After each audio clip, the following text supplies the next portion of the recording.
अस्सलाम वालेकुम नाजरीन, आप देख रहे हैं मुबश्शिर लुकमान यूट्यूब चैनल। मैं हूं महविश तबस्सुम। नाजरीन, लाहौर हाई कोर्ट की जानिब से पंजाब असम्बली की जो मखसूस नशिस्तें हैं उन पर अरकान का नोटिफिकेशन ना करने के खिलाफ तहरीक इंसाफ की जो दरख्वास्त है उसे मंजूर किया गया है और इलेक्शन कमीशन को हिदायत जारी की गई हैं कि नोटिफिकेशन जल्द से जल्द जारी किया जाए। और दूसरी तरफ अगर हम इस्लामाबाद हाई कोर्ट की बात करें तो उन्होंने ओवरसीज पाकिस्तानियों के लिए वोटिंग के तरीक़ाकार पर जो आईनी तरमीम है उसके खिलाफ दरख्वास्त मुस्तरद कर दी है। अदालत की जानिब से कहा गया कि हक तो तस्लीम किया जाता है ओवरसीज के वोटों का, लेकिन उनको ये हक कभी दिया नहीं जाता और ऐसा लग रहा है जैसे शायद कयामत तक ये हक उनको नहीं दिया जाएगा। तो मुबश्शिर लुकमान साहब, ये दोनों चीजें आज हुई हैं, तो आप क्या समझते हैं कि अब तहरीक इंसाफ के पास बेचने को मजीद क्या बचा है? देखे, कुछ भी नहीं बचा, उनके पास वैसे भी कुछ नहीं बचा। मैं आपको एक बात बताऊं कि तहरीक इंसाफ बड़े डिसरे में है और वो अपने अंदर के जो मसाइल हैं उनको छुपाने के लिए वो इस तरह की लड़ाइयों में पड़ रहे हैं, जबकि पार्टी को डिसरे में उसकी पार्टी के लोग टूटना चाह रहे हैं और वो सिर्फ 17 तारीख का इंतजार कर रहे हैं ये बाई इलेक्शंस का, किसमें क्या बनता है। और इसके बाद आप देखिएगा, आप भी यही शो कर रही हैं, मैं भी कर रहा हूँ, और आप मुझे कहेंगी हाँ आपने कहा था, उस वक्त कहा था। तो मैंने जब भी इनको बातें बताई हैं वो माइंड कर जाते हैं। वो चाहते हैं कि हम ब्लाइंडली ना सिर्फ उनको सपोर्ट करें, बस उनकी तारीफें करते रहें, जबकि ऐसा नहीं हो सकता। मुल्क में कानून भी होना है, मुल्क में रूल ऑफ लॉ भी होना है, मुल्क में आइन भी होना है।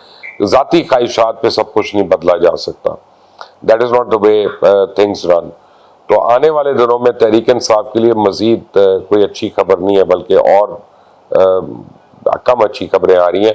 अब मैं आपको कुछ कहना नहीं चाहता क्योंकि आप पीटीआई की सपोर्टर हैं और आपका दिल खराब होता है जब मैं ब्लाइंड सपोर्टर नहीं हूँ। जो चीजें नहीं, आप तो ब्लाइंड नहीं है, लेकिन आप सपोर्टर तो है ना। तो अब बात यह है कि पीटीआई के सपोर्टर्स हैं, मैं उनकी बड़ी कदर करता हूँ, मैं खुद उनमें से रहा हूँ, वो मेरे में से है। लेकिन यह है कि वो एकदम जज्बाती हो जाते हैं, लॉजिक और आर्ग्यूमेंट जो है उसका हाथ छुड़ा लेते हैं।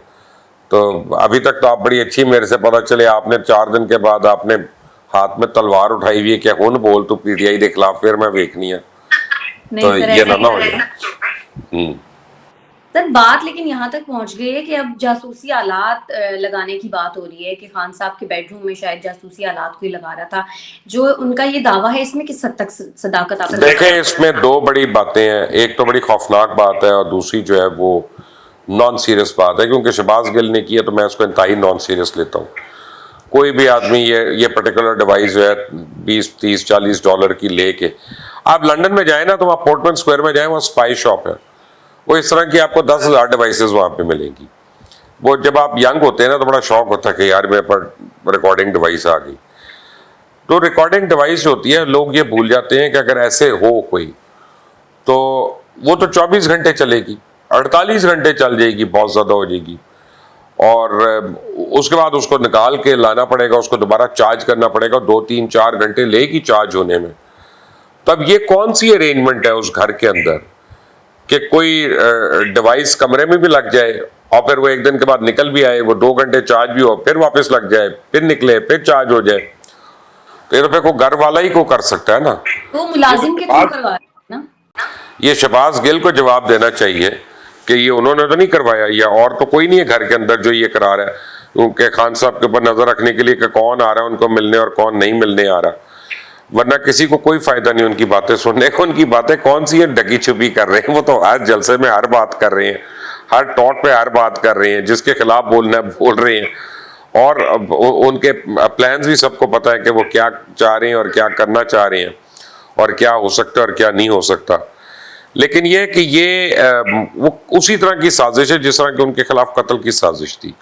अब देखें, कल मुझे मेरे दोस्त है, बड़े अच्छे दोस्त हैं, अली जैदी, कराची से, उन्होंने बड़े मुझे मैसेजेस किए कि bro look at what is happening, और वो क्या हो रहा है भाई कि सरकारी मशीनरी यूज हो रही है इलेक्शन के दौरान, वहाँ पे बल्दियाती इलेक्शन में।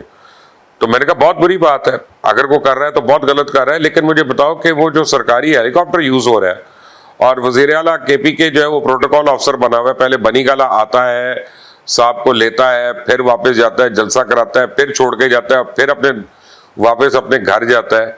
तो मैंने कहा वो किस खाते में हो रहा है? तो उसके बाद उसका जवाब ही नहीं आया। पता नहीं उनको मैसेज मिला भी है कि नहीं मिला, लेकिन ये कि जवाब नहीं आया। तो देखिए, हम सारों को اب ہمیں دوسروں کو بھی درگزر کرنا چاہیے ان ایکسپلینیشن کے ساتھ جو ہم اپنے آپ کو جس طرح درگزر کرتے ہیں اور جو ہم اپنے لیے دے سکتے ہیں. لیکن جب ہم دوسرے کے لیے بالکل ہم ہو جائے نا کہ انٹالریبل ہو گئے ہیں تو پھر ہمارے اوپر بھی وہ سب چیزیں پوری ہوں گی. تو یہ ایک عجیب سی سازش کی باتیں ہیں. شہباز گل کا ہی دماغ یہ سوچ سکتا ہے اور بڑا یعنی فلم بنانی چاہیے. میں کہہ رہا شہباز گل کو میں کانٹیکٹ کرتا ہوں میری اگلی فلم کی سٹوری لکھنے کے لیے. اچھا تو لیکن سر یہ جو شیخ رشید صاحب ہیں یہ بھی دھاندلی کے حوالے سے بات کریں. وہ کہتے ہیں کہ اگر دھاندلی ہوئی الیکشنز میں تو خون خرابہ ہوگا, انتشار پھیلے گا. تو کیا شیخ صاحب کی اور پی ٹی آئی کی یہ دلی خواہش ہے کہ کوئی ہنگامہ آ رہا ہو؟ یہ پریڈکشن نہیں ہے, یہ خواہش. اور مجھے لگتا ہی ہے, دیکھیں آپ کو میں ایک بات بتاؤں, دھاندلی کو چھوڑ دیں لیکن اگلا جو الیکشن ہے نا اس ملک میں وہ آرام سے نہیں ہوگا. اس میں لڑائی جھگڑا ضرور ہوگا کیونکہ ہر طرف جو ورکرز ہیں وہ اشتعال میں ہیں. پی ٹی آئی والے بھی, پی ایم ایل این والے بھی, پیپلز پارٹی والے بھی, تحریک لبیک والے بھی, ایم کیو ایم والے بھی. تو میرا مطلب ہے آپ کس کس کو کنٹرول کریں گے تو دو چار لوگوں کے تو سر پھٹنے ہیں. اللہ کرے بس وہیں تک رہے, کسی کی جان نہ جائے, کچھ نہ ہو. جیسے بھی بائی الیکشن میں چلی گئی, بے گناہ ایک آدمی جو ہے وہ مارا گیا. اب اس کا گھر کون چلائے گا, اس کے گھر والوں کو کون تسلی و تشفی دے گا, اس کے بچوں کے سر پہ کون ہاتھ رکھے گا, قطع نظر اس کے کوئی جس مرضی پارٹی سے ہے تو انسان نہ ہے تو پاکستانی نہ. تو ہمیں ان چیزوں کا بھی سوچنا ہے. لیکن یہ خواہشات ہیں شیخ رشید کی اور پارٹی میں ان لوگوں کی جو چاہتے ہیں کہ انارکی کی سچویشن ہو تاکہ ملک میں سول نافرمانی ہو, ملک میں ایمرجنسی لگے, ایمرجنسی کے بعد مارشل لا ہو, مارشل لا ہوگا تو کوئی بھی حکومت نہیں ہوگی. وہ کہتے ہیں چلو فوج کی حکومت ہو, بوٹوں کی حکومت ہو, ہمیں وہ منظور ہے کہ ہمارے پولیٹیکل اپوننٹس کی حکومت تو نہیں ہے, وہ تو نہیں کچھ گین کر رہے اس میں. تو یعنی میں نہیں تو پھر کوئی بھی نہیں, نہ کھیڈاں گے نہ کھیڈان دیں گے, یہ وہ والا حساب چل رہا ہے, نتھنگ ایلس. اچھا لیکن پی ٹی آئی نے سندھ کے جو بلدیاتی انتخابات ہیں ان کو کالعدم قرار دینے کا بھی مطالبہ کیا ہے اور نیب کے معاملے پر بھی وہ کورٹ گئے ہیں. آپ کیا سمجھتے ہیں کہ جو میں نہ مانوں کی رٹ ہے یہ کب تک جاری رہے گی؟ محوش جی بات پتہ ہے کیا, میں نہ مانوں اور میں جھوٹ بھی بولوں دونوں چیزیں ہیں. ایک طرف آپ اسمبلیوں سے ریزائن کر رہے ہیں کہ یہ صحیح نہیں ہے, دوسری طرف آپ انہیں اسمبلی کے لیے الیکشن لڑ رہے ہیں ایگزسٹنگ اسمبلی کے اندر ہوتے ہوئے, وہ بھی آپ کر رہے ہیں. تیسری طرف جو اسمبلی آپ کے ہاتھ میں ہے کے پی کے کی, اس کو تو آپ ہاتھ نہیں لگا رہے, اس کو تو آپ ڈیزالو نہیں کر رہے کہ وہاں پہ آپ فریش الیکشن کرا لیں, دوبارہ مینڈیٹ لے لیں, نہ اس کا ذکر کر رہے نہ اس کی بات کر رہے. تو یعنی کہنے کا مطلب ہے کہ ایک ہی ملک میں ایک ہی پارٹی کے چار مختلف خواہشات ہوں, کوئی تک بنتا ہے اس کا, کوئی عقل میں آنے والی بات ہے ہی ہے. اور بھائی ایک پاس سے ڈگو آ کے جتنے بھی ڈگنا ہے, کھلو وہ اس پاس سے. اچھا لیکن یاسمین راشد صاحبہ یہ کہتی ہیں کہ نیوٹرل کو نیوٹرل رہنا چاہیے, تو کیا نیوٹرلز کی طرف سے ان کو کوئی لفٹ نہیں مل رہی جو وہ یہ باتیں کر رہی؟ میں نے آپ کے پروگرام میں پہلے بھی بتایا تھا, بڑی منتیں کر چکے ہیں, لیکن یاسمین راشد جو بات نہیں بتا رہی ہیں آپ کو, یاسمین راشد کو یہ بتانا چاہیے کہ انہوں نے کیا لیا تھا جس کے عوض انہوں نے میاں نواز شریف کو باہر جانے کا سرٹیفکیٹ دے دیا تھا. اس کے اوپر تو آج تک نہیں وہ بولی. اصل میں میاں نواز شریف باہر کیسے گئے, پاکستان کی تاریخ میں ایسا نہیں ہوا کہ جیل میں کوئی قیدی ہو اور حکومت وقت اس کو کہے اچھا عدالت سے ریلیف لے لو, اور عدالت میں جا کے کہے اس کو علاج کے لیے باہر بھیجنا ہے, اور اس کو آپ باہر بھیج دیں اور اس کو جانے دیں, میڈیکل رپورٹ آپ کا بنے, بورڈ بنے, اور وہ ساری اس کے لیے معافیاں کر دے, سب کچھ کر دے. وہ جو میڈیکل بورڈ تھا اس کی سربراہی کون کر رہا تھا, اس میڈیکل بورڈ کی رپورٹس کو کون انڈورس کر رہا تھا, ان کو ویٹ کون کر رہا تھا؟ یاسمین راشد تھی اور جناب وہ عزت مآب وسیم اکرم پلس عثمان بزدار تھے. تو یاسمین راشد دوسروں پہ الزام نہ لگائیں, پہلے اپنے اوپر بتائیں کہ انہوں نے کیا لیا تھا جس کے عوض انہوں نے نواز شریف کے جانے کے لیے وہ سائن کر دیا تھا. ایک چور, ایک کرپٹ آدمی جیل میں انہیں میں ایگری کرتا ہوں, آپ نے کیوں جانے دیا؟ تو کیا آپ اس کی کرپشن کا حصہ بنے؟ کیا آپ کو اس نے کوئی مال لگایا؟ کیا باہر آپ کے کسی بچے کو کوئی نوکری مل گئی؟ کیا ہوا؟ ہمیں بھی تو پتا چلے کہ اندھے کو بھی پتا ہے کہ وہ کتنا بیمار تھے اور کتنا نہیں بیمار تھے. آپ نے وہ سائن کر دیا, کیسے کر دیا سائن؟ جب پی ٹی آئی والوں سے ان کے لیے وہ ایکشنز کے اوپر سوال پوچھو نا تو آدمی برا بن جاتا ہے, اس کو برا بھلا کہنا شروع ہو جاتے ہیں. یعنی بغیر سوچے سمجھے ان کو بس آپ ہاں میں ہاں ملاتے رہے. वो बेवकूफ जो है ना डफर, वो इनको काबिल कबूल है। मेरी अकल नहीं गवारा करती। मैं ये कह रहा हूं कि मियां नवाज शरीफ अगर बाहर गए तो उसमें सिर्फ पीटीआई की टॉप लीडरशिप इन्वॉल्व है, तो या इन्होंने पैसे खाए हैं या इन्होंने कोई और रिश्वत ली है, तीसरी क्या वजह हो सकती है? मुझे भी जवाब देना इसका, यास्मीन राशिद और बाकी लोग। तो यानी ये जो कहते हैं कि हम एनआरओ नहीं देंगे, असल में ये एनआरओ दे चुके थे। एनआरओ तो खुद दिया। कैसे गए बाहर? चले मुझे बताएं, बाहर कैसे गए? एनआरओ और क्या? इनकी इजाजत से ही गए थे। बिल्कुल बिल्कुल। अच्छा सर, ये जनरल बाजवा साहब ने अयादत की है मुशर्रफ साहब की। ज़ाहिर मुशर्रफ साहब बीमार बहुत ज्यादा हैं, लेकिन अब लोग उनकी जो अयादत है उसको तरह तरह के रंग दे रहे हैं। वो कह रहे हैं कि अब शायद मुशर्रफ साहब पाकिस्तान वापस आना चाह रहे हैं एंड ऑल दैट। आप इसे कैसे देखते हैं? देखिए, आप लोग अजीब बातें करते हैं। जो आर्मी होती है ना, एक फैमिली होती है, और फैमिली का बड़ा जो होता है वो फैमिली का बड़ा होता है। जनरल बाजवा आर्मी चीफ जरूर हैं, लेकिन जनरल मुशर्रफ उनसे बहुत सीनियर है, और सीनियर कप्तान भी हो ना तो उसकी भी रिस्पेक्ट होती है। सीनियर आपसे जूनियर भी हो तो उसकी रिस्पेक्ट होती है। सीनियर सीनियर होता है फौज में। उन्होंने अपने एक सीनियर को, अपने एक जानने वाले को, हो सकता है उनके साथ उन्होंने सर्विस भी की हो, वो उनको पर्सनली भी जानते हो, उन्होंने उनकी अयादत की। और आई मीन, इसमें कौन सी गलत बात है? इसमें कौन सी पॉलिटिकल एंगल है? मैं जो है दुबई जाना चाह रहा हूँ अभी कुछ अरसे में, और जनरल मुशर्रफ की अयादत को तो ना जनरल साहब ने वापस आना है, ना मैंने दोबारा उनसे कोई वजारत मुझे मिलनी है, ना कुछ है। लेकिन एक आदमी से मेरा ताल्लुक है और मेरा उनके साथ फैमिली का ताल्लुक रहा है, तो मैं I am a well wisher, मैं दुआ भी करता हूँ उनकी सेहत के लिए। अगर कोई ये करता है तो उसका और एंगल क्या हो सकता है सिवाय इसके कि यार उस आदमी ने अपने एक सीनियर को इज्जत दी है। इसमें क्या प्रॉब्लम है? मुझे बताएं, प्रॉब्लम क्या है इसमें? लेकिन जनरल मुशर्रफ साहब के पाकिस्तान आने के हवाले से भी तो बातें हो रही हैं। जनरल मुशर्रफ पाकिस्तान आते या नहीं आते, उसका इस यानी विजिट से क्या ताल्लुक है जिसमें डॉक्टर्स उनको देख रहे हैं? कदाकरे दो चीजों को क्यों मिला रहे हैं? पहली बात। दूसरी बात यह है कि जनरल मुशर्रफ अगर पाकिस्तान आना चाहते हैं, ये उनकी ख्वाहिश है, लेकिन पाकिस्तान आके क्या करना चाहते हैं? मेरा ख्याल है कि उनकी ख्वाहिश है कि मैं अपने आखिरी वक्त में पाकिस्तान में हूँ, अपने मुल्क में हूँ। इस पे कौन सी बुराई है, कौन सी कदगन है, कौन सी गलत बात है? मुझे बताएं, एतराज करने वाले जो है वो मुझे बताएं, और मुझे ये बताएं, आपस की बात है, सारे सियासतदान मिलकर मुझे बताएं। जनरल मुशर्रफ का दौर तो अभी तक सबसे अच्छा दौर रहा है यार। खुशहाली तो उसी दौर में थी, और खुद मीडिया उस दौर में बना। जो मीडिया आजकल आमिरियत के खिलाफ बातें करता है वो तो आमिर की इजाद है, और आमिर का मरहून मिन्नत है।